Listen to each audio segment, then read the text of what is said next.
Hi friend, দেখো কোথায় এসেছি। যারা ফুলিয়াতে থাকে তারা তো জানেই এটা হলো ফুলিয়ার সব থেকে মানে ভালো জায়গা, বেস্ট জায়গা। আরও আছে, তো এটা হলো ফুলিয়ার রঙ্গমঞ্চ। তো যারা চেনে তারা জানে, আর যারা চেনে না তারা জানে না।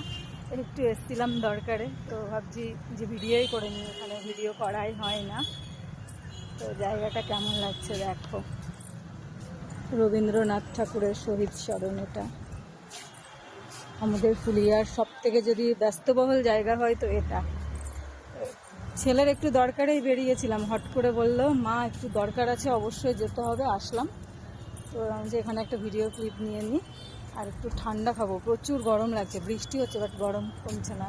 জায়গাটা তোমাদের কেমন লাগলো আমাকে জানিও। আমার তো ভীষণ ভালো লাগে এই জায়গাটায়। সন্ধ্যার পরে আসা হয় না। তো সবাই ভালো থেকো, টাটা।